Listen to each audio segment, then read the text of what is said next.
Good morning everyone. Exercise 3.4 का question number 4 है। Question number 4 क्या कहता है हमसे? कहता है write the name of the quadrilateral whose diagonals bisect each other. पहला कह रहा है क्वाड्रिलेटर होना चाहिए, ठीक है। क्वाड्रिलेटर क्या होते हैं? क्वाड्रिलेटर्स वो होते हैं जिसकी 4 साइड्स होती हैं, ठीक है। जिसकी 4 साइड्स होंगी वो हमारे पास क्या होगा? क्वाड्रिलेटर। तो ऐसा कोई भी चीज़ बना लो, क्वाड्रिलेटर बना दिया हमने, ठीक है। तो अब कौन कौन से क्वाड्रिलेटर्स में आपको समझ में क्या आया, कौन कौन सी चीज़ें होती हैं? स्क्वायर आपका क्वाड्रिलेटर, उसकी 4 साइड होती है। रेक्टेंगल, रेक्टेंगल कितनी साइड होती हैं? 4 साइड होती हैं। क्वाड्रिलेटर्स की बात कर रहे थे तो देखो ये स्क्वायर हो गया, ये रेक्टेंगल हो गया, और पैरेललोग्राम, इसके बाद रोम्बस,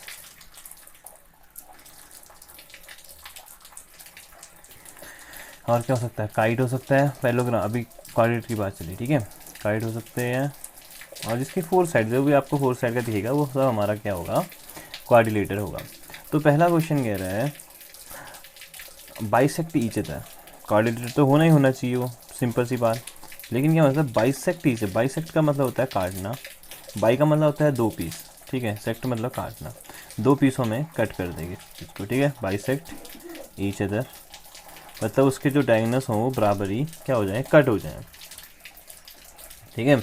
तो बाइसेक्ट का मतलब होता है काटना, ठीक है। तो कट जाएं जो, तो बाइसेक्ट ईच अदर एक दूसरे को बराबर कट कर दें। तो कौन था? सबसे पहले स्क्वायर की बात कर लेते हैं। इस स्क्वायर को देख लो। स्क्वायर को देखोगे तो स्क्वायर की प्रॉपर्टी होती है कि स्क्वायर कहता है कि ये तो हर एक एंगल 90 डिग्री का होता है, एक प्रॉपर्टी होती है। और जो दूसरे उसके जो डायगोनल्स होते हैं, ये डायगोनल हुआ। डायगोनल होता क्या है? पहले डायगोनल भी सीख लेते हैं। डायगोनल का मतलब होता है कि आपका जो वर्टेक्स है उसके एडजेसेंट वर्टेक्स को छोड़ दो। एडजेसेंट वर्टेक्स कहने का मतलब है जो उसकी पड़ोसी वर्टेक्स है। जैसे ये है तो इसका पड़ोसी कौन हुआ? ये हुआ, और इसका पड़ोसी कौन हुआ? ये। इसको छोड़ के आप कहीं भी ये लाइन डालोगे, कोई और वर्टेक्स बच जाती है, अगर आप वहाँ लाइन डालते हैं तो वो ये डायगोनल हो जाएगी, ठीक है। तो डायगोनल क्या होती है? एडजेसेंट वर्टेक्स को छोड़ के आप कहीं और डालेंगे, लाइन को ड्रॉ करेंगे वर्टेक्स के साथ, तो वो हमारी डायगोनल्स कहलाएगी। तो ये हमारे पास वर्टेक्स है, वर्टेक्स से हमने इसके एडजेसेंट वर्टेक्स को छोड़ दिए, दो इसके साथ जो चिपकी हुई वर्टेक्स है उनको छोड़ दिए, अगली वाली के साथ हमने लाइन अप कर दिया, इसको मीट कर दिया लाइन को, तो हमारे पास ये क्या मिल जाएगा? डायगोनल मिल जाएगा, ठीक है। तो जो स्क्वायर होता है उसकी प्रॉपर्टी होती है कि स्क्वायर की जो डायगोनल्स होती हैं वो बराबर होती हैं, और जो ये पॉइंट होता है, ये जो पॉइंट अगर ये मैं बोलूँ ए बी सी डी है, तो ये पॉइंट अगर ओ है तो इसकी प्रॉपर्टी होती है डायगोनल की, स्क्वायर की डायगोनल्स की, कि जो पॉइंट है, जो मीट पॉइंट होता है, ये दोनों एक इक्वल साइड पे होता है। ये इक्वल साइड होगा किससे? ओ बी से और ओ सी। जो हमारे पास सी डी है, अगर मैं इसका हाफ करूं तो ये जस्ट हाफ पॉइंट होगा, जस्ट मिड पॉइंट होगा। किसका? सी डी का मिड पॉइंट होगा, सी बी का मिड पॉइंट होगा। कौन? ओ बी, और ओ सी इसको 2 पे कट करेगा। ऐसे ही ए डी अपॉन 2 करोगे, अगर ए डी को 2 भागों में कट करोगे, आपको जैसे 2 पार्ट्स में अगर आपने वो इसको डिवाइड कर देते हो 2 पार्ट्स में, तो ये क्या हो जाएगा? ए डी को अगर 2 करोगे तो ये हो जाएगा A O equal to O D. ये दोनों पार्ट क्या होते हैं? इक्वल। तो वही कह रहा है बाइसेक्ट ईच अदर मतलब एक दूसरे को इक्वल पार्ट्स में कट करना चाहिए। ऐसे कौन कौन से फिगर हैं पूछ रहे हैं। तो पहला तो हमारे पास कौन हो गया? स्क्वायर हो गया। स्क्वायर क्या करता है कि जो डायगोनल्स होते हैं अगर एक दूसरे को इक्वली कट करते हैं। और दूसरा हमारे पास होता है रेक्टेंगल। रेक्टेंगल के भी जो डायगोनल्स होते हैं वो एक दूसरे को क्या करते हैं? इक्वली कट करते हैं, ठीक है। ये दोनों क्या करेंगे? रेक्टेंगल है जैसे मान लो ये, ठीक है। तो रेक्टेंगल की भी क्या करेंगे? डायगोनल एक दूसरे को इक्वली कट करते हैं। तो इसका मतलब समझ गए होगे। और दूसरा क्या होता है? रोम्बस। रोम्बस होता है, तो रोम्बस हो जाएगा थर्ड वाला। तो रोम्बस हो जाएगा। रोम्बस के भी क्या होते हैं कि जैसे आपने डायगोनल डाली, एक डायगोनल यहाँ से डाली ऐसे, ठीक है। तो डायगोनल हमेशा अपोजिट वर्टेक्स को मीट करती है, ठीक है। A line whose meet the opposite distance of the figure. Diagonals actually में होती क्या है? जो डायगोनल होती है हमारे पास वो होती है a diagonal is a line segment connecting to non consecutive vertex of a polygon. Consecutive मतलब जो लगातार आते हैं वर्टेक्स। अगर क्या है, a diagonal is a line segment, एक लाइन सेगमेंट होती है कनेक्टिंग टू नॉन कंजिक्यूटिव मतलब जो लगातार ना आए, लगातार आने को कंजिक्यूटिव, नॉन कंजिक्यूटिव जो लगातार ना आए वर्टेक्स को जो मीट करती है ऐसी लाइन सेगमेंट। जैसे ये है, इसका वर्टेक्स लगातार कौन सी वर्टेक्स आई, ये वाली की वर्टेक्स आई, इन दोनों को मिलाएगी जो लाइन, उसको हम लोग डायगोनल नहीं बोलेंगे, कहेंगे non consecutive vertex. Non consecutive vertex मतलब इसके बाद ये आनी चाहिए थी लेकिन हमने किसको मिलाया, इसको मिलाया, तो ये नॉन कंजिक्यूटिव लगातार नहीं आ रही है। देखो एस के बाद यहाँ को, एस के बाद आर है फिर क्यू है, तो हमने आर को नहीं मिलाया, हमने किसको मिलाया, क्यू को मिलाया। क्यू को मिलाया तो ये क्या है, नॉन कंजिक्यूटिव वर्टेक्स है, मतलब जो लगातार वर्टेक्स नहीं आ रही उसको हम लोग डायगोनल बोलते हैं। तो समझ में आ गया डायगोनल क्या बोलते हैं। Diagonal is a line segment connecting to non consecutive vertex of a polygon. ठीक है, तो हम लोग देख रहे थे यहाँ पे को कि रोम्बस में देख रहे थे, रोम्बस में देख रहे थे bisect each other, bisect each other, इसका मतलब है कि रोम्बस में क्या होता है, यहाँ पे तो 90 डिग्री के एंगल्स होते ही हैं। ठीक है, और साथ में क्या होता है, ये जो लाइन होगी, ये जो मिड पॉइंट होगा, ये इससे उतनी डिस्टेंस पे होगा जितना इससे है, जितना इससे है उतना ही इससे भी होगा। समझ में आ गया होगा क्वाड्रिलेट इसमें क्या कौन सा है। और चौथा क्या होता है इसमें जो बाइसेक्ट ईच अदर एक दूसरे को इक्वल कट करते हैं, वो होता है पैरेललोग्राम। ठीक है,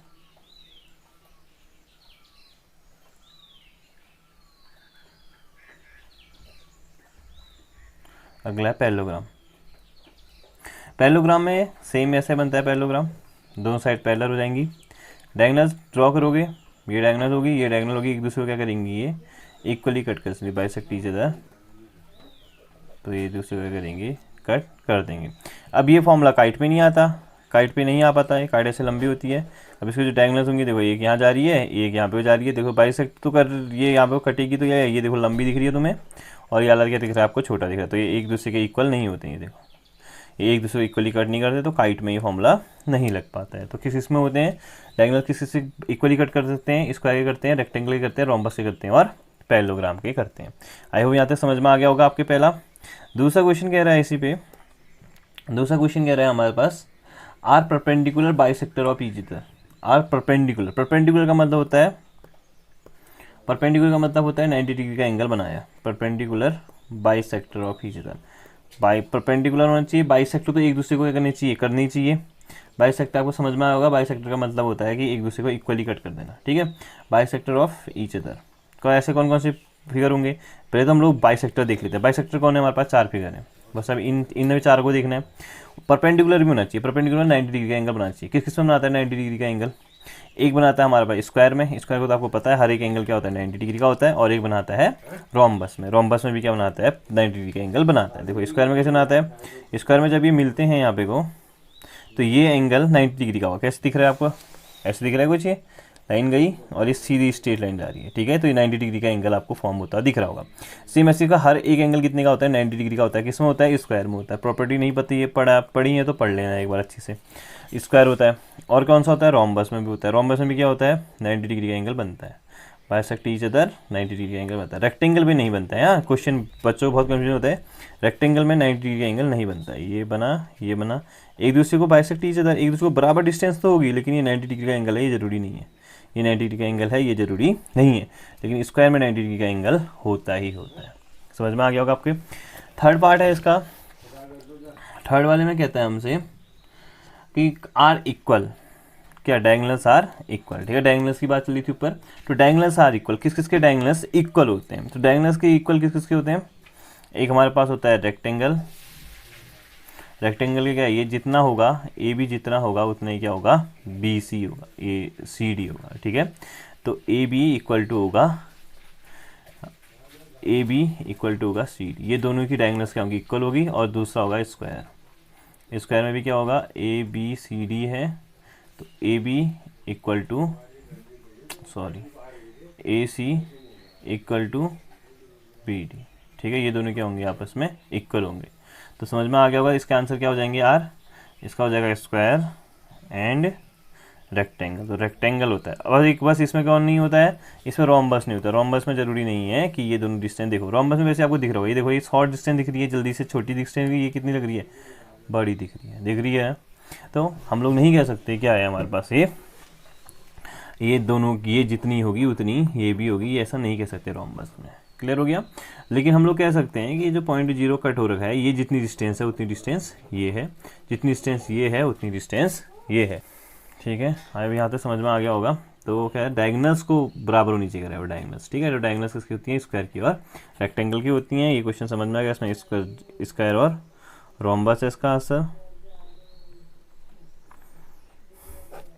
तो यहाँ पे क्वेश्चन नंबर 4 हो गया। क्वेश्चन नंबर 5 देखते हैं हम लोग। क्वेश्चन नंबर 5 कह रहा है explain why a rectangle is a convex quadrilateral. Convex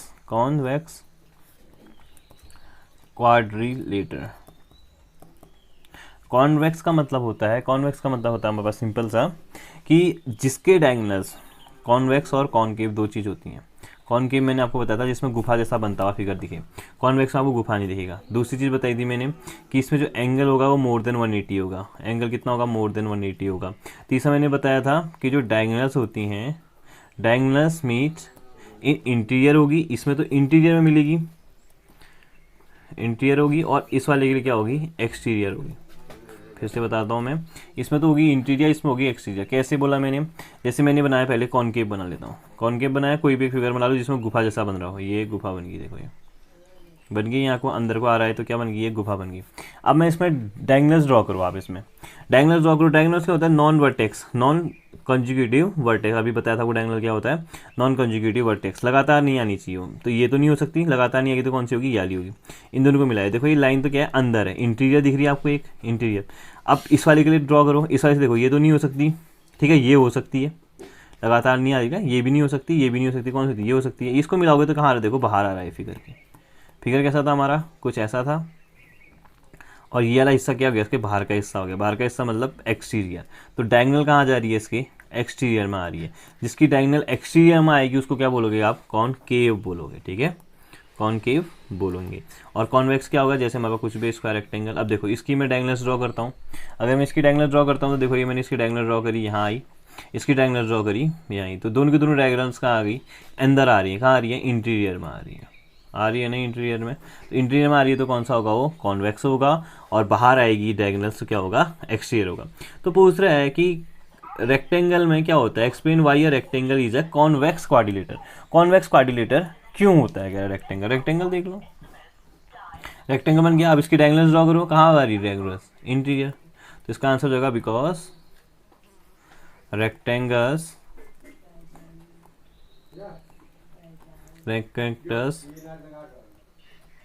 diagonals are lies in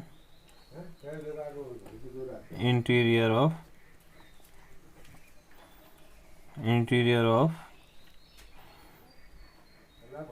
rectangle. ठीक है, रेक्टेंगल्स की डायगोनल क्या होती है, इंटीरियर में होती है, सो इट इज क्या होगा, कॉन्वेक्स होगा। तो कॉन्वेक्स क्वाड्रिलेटर समझ में आ गया होगा। कॉन्वेक्स उसे बोलते हैं हम लोग जिसकी डायगोनल्स क्या होती है, अंदर आती है, इंटीरियर पे आती है, उसे हम लोग बोलते हैं कॉन्वेक्स। और कॉनकेव क्या होता है हमारे पास, कॉनकेव क्वाड्रिलेटर वो क्वाड्रिलेटर होता है जिसमें हमारी डायगोनल्स क्या हो जाए, एक्सटीरियर पे आए, मतलब बाहर पे को आए। जैसे बाहर आ रही है तो ये हो गया हमारा कॉन्वेक्स। तो रेक्टेंगल बनाएंगे तो रेक्टेंगल में डायगोनल ड्रॉ करो, कहाँ आएगी, अंदर आएगी। तो इसका मतलब क्या है, वो कॉन्वेक्स क्वाड्रिलेटर है। क्वेश्चन नंबर 6 की बात करूँ तो क्वेश्चन नंबर 6 में कह रहा है कि ए बी सी एक फिगर बना रखा है इसने, कुछ ऐसा फिगर बना रखा है, देखो ये बना रखा है इसने कुछ फिगर। तो इसमें कह रहा है कि ए बी और सी है हमारे पास, और यहाँ पे वो क्या है हमारे पास 1.0 दे रखा है, यहाँ से इसको मिला रखा है। कह रहा है कि जो ओ पॉइंट है वो चेक करो, हमारा कुछ फिगर ऐसा दे रखा था। और लास्ट में कह रहा है the dotted lines are drawn additional to the help you. एक डॉटेड लाइन है, ये एडिशनल है, आपके लिए हेल्प करेंगी, इसलिए मैं इसको ड्रॉ कर देता हूँ। ठीक है, तो क्वेश्चन एक बार 10 बार देख लेंगे। A B C right angle triangle, right angle triangle मतलब आपको 90 डिग्री का एंगल बना रहा है, right angle triangle. And O is a mid point of the side opposite to the right angle. Right angle के अपोजिट में जो है ये क्या है हमारे पास, मिड पॉइंट है। कह रहा है मिड पॉइंट मतलब ये बीच में 20 पॉइंट है, ये लाइन ड्रॉ कर दी मैंने, तो इसके 20 का पॉइंट है ये। क्लियर, इतना तो इसने हमें दे रखा है। Explain why O is a equidistance from A B C. बताओ कह रहा है क्यों ए ओ जो पॉइंट है वो इक्वी डिस्टेंस मतलब इक्वल डिस्टेंस पे, ठीक है, किससे, ए से इक्वल डिस्टेंस पे, ओ और सी और ओ और बी इन सब से इक्वल डिस्टेंस पे होना चाहिए। तो जैसे ही मैंने यहाँ पे कोई एक ही लाइन ड्रॉ करी तो ये मेरा क्या बन गया, रेक्टेंगल बन गया। तो हम लोग कह सकते हैं when we draw a dotted line the figure becomes rectangle. ठीक है, तो लिखेंगे व्हेन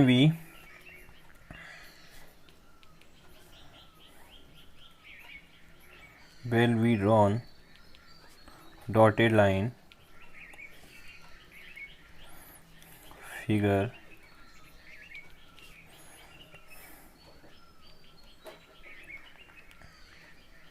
become रेक्टेंगल बन गया, फिगर क्या बन गया, रेक्टेंगल बन गया। और रेक्टेंगल की प्रॉपर्टी आपने पढ़ रखी है। अगर मैं यहाँ से एक लाइन मिला दूँ इसको, ये तो फिगर में मिला रखी है वैसे भी ओ बी में, अगर मैं यहाँ पे इसको मिला भी दूँ तो क्या बन जाएगा ये, अगर मैं यहाँ को फिगर पे इसको मिला देता हूँ तो ये हमारी प्रॉपर्टी होती है कि रेक्टेंगल बोलता है कि जो ए सी होगा वो इक्वल होगा किसके, बी डी के इक्वल हो गया। तो हमने अभी पढ़ा था, ठीक है, कौन सा क्वेश्चन पढ़ा था, यहाँ वो कह रहा था आर इक्वल्स में बोल रहा था ना जो क्वेश्चन है फोर्थ में। तो हमने पढ़ा था कौन कौन से होते हैं, एक रेक्टेंगल होता है और एक स्क्वायर होता है जिसके डायगोनल्स क्या होती हैं, इक्वल होती हैं। तो अभी जैसे हमने आपको ड्रॉ करी तो क्या बन गया, रेक्टेंगल बन गया। रेक्टेंगल बन गया, इसका सेंस हो गया कि ए सी जितना होगा वह उतना ही बी डी होगा, सॉरी है बी डी होगा, क्योंकि रेक्टेंगल के डायगोनल्स क्या होते हैं, इक्वल होते हैं। अगर मैं ए सी का हाफ कर दूं तो हमने पढ़ा था अगर ए सी का हाफ कर दिया जाए तो ये किस में डिवाइड होगा, ए ओ में डिवाइड होगा और ओ सी में होगा, ओ सी में, और ये दोनों क्या होंगे, इक्वल होंगे। ये भी हमें पता है कि जो हमारा ए ओ है और ओ सी क्या हो, इक्वल होते हैं, क्योंकि हमने पढ़ा है रेक्टेंगल को अगर हम डायगोनल को बाइसेक्ट करते हैं किसी चीज़ से तो ये दोनों क्या होते हैं, इक्वली कट हो जाते हैं। ठीक है, सेम बी डी को करेंगे आप, बी डी को करेंगे तो बाइसेक्ट, ये भी क्या है हमारा रेक्टेंगल की डायगोनल है, इसको बाइसेक्ट कर रखा है तो क्या होगा यहाँ पे को डी ओ और ओ बी क्या होगा, इक्वल होंगे। तो ओ बी इक्वल टू क्या होगा, ओ डी हो जाएगा, ओ डी हो जाएगा। तो यहाँ पे हो गया जब इसको हमने हाफ किया, ठीक है, क्या करा 1/2 बी डी किया, तो 1/2 बी डी किया तो हमें क्या मिला, O B equal to O D मिल गया। ठीक है, तो ये हमें यहाँ पे को मिल जाएगा। जब हमें ये मिलेगा तो हम लोग यहाँ को कह सकते हैं कि ए ओ इक्वल है किसके, ओ सी के, ए ओ इक्वल है ओ सी के, और ये दोनों डायगोनल आपस में इक्वल है। देखो ए सी इक्वल है किसके, बी डी के इक्वल है। तो जब इसको हमने बीचों बीच काटा, ए सी को अगर हमने बीचों बीच काटा तो ये ए ओ और ओ सी के में फॉर्म में मिला हमें। ठीक है, सेम हमने बी डी को काटा बीचों बीच तो ये बराबर बना ओ बी और ओ डी। इसका मतलब क्या है कि दो एक अगर ये एक लाइन इक्वल है, इसको मैंने बीचों बीच काटा, जितना अगर 5 सेंटीमीटर है ये भी 5 सेंटीमीटर मिला। सेम दूसरी लाइन थी, दूसरी लाइन ऐसी ये भी इक्वल थी, इसको मैंने बीचों बीच काटा, ये भी 5 मिलेगा, ये भी 5 मिलेगा। इसका मतलब मैं कह सकता हूँ ना कि ए ओ सी और बी ओ डी, तो मैं कह सकता हूँ ना A O equal to B O, कह सकता हूँ, सिंपल सी बात है। तो मैं कह सकता हूँ A O equal to O C equal to O B equal to O D, ये सब के आपस में इक्वल हैं। अगर ये इक्वल है तो ये सिंपल से फॉर्म पता चल गया कि जो पॉइंट ओ है वो क्या है, बीच में है। पॉइंट ओ क्या है हमारा, बीच में है, तो हम लोग इजीली लिख सकते हैं। Then we can say that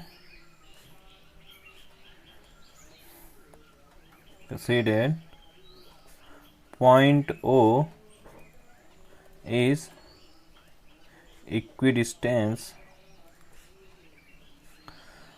from point A, B and C। D तो हमने एडिशनल ले रखा है ना, तो हमें तो ये बताना था क्वेश्चन में, क्या बताना था मेरे को, why O is the equidistance from point A B C. तो क्यों है उसका इक्विडिस्टेंस, हमें पता चल गया क्योंकि हमने ये जब ड्रॉ किया तो ये क्या माना, आपको रेक्टेंगल बन गया। रेक्टेंगल का हमें प्रॉपर्टी पता है, उसके डायगोनल्स क्या होते हैं, इक्वल होते हैं। हमने डायगोनल्स का 1/2 करा, 1/2 किया तो ए ओ और ओ सी मिल गया, ऐसे यहाँ बी ओ और ओ डी मिल गया, बी ओ डी मिल गया। ये सबके आपस में इक्वल है, क्यों इक्वल है, क्योंकि जितना ए सी है उतना ही बी डी है। अगर एक को कट करोगे इक्वली तो दूसरे को भी उतना ही कट करना पड़ेगा, इक्वल मिलेंगे हमें। तो इसका मतलब हो गया ए ओ इक्वल टू हो गया ओ डी और बी ओ इक्वल टू हो गया ओ सी, बोल सकते हैं। तो आपस में सब क्या इक्वल हैं, आपस में सब इक्वल हैं, तो इसका मतलब किसी एक पॉइंट से 20 से ये जा रहे होंगे। तो इसका मतलब हो गया then we can say that the point O is the equidistance from point A B C के बीच में होगा, तभी ये पॉसिबिलिटी हो सकती थी। Thank you.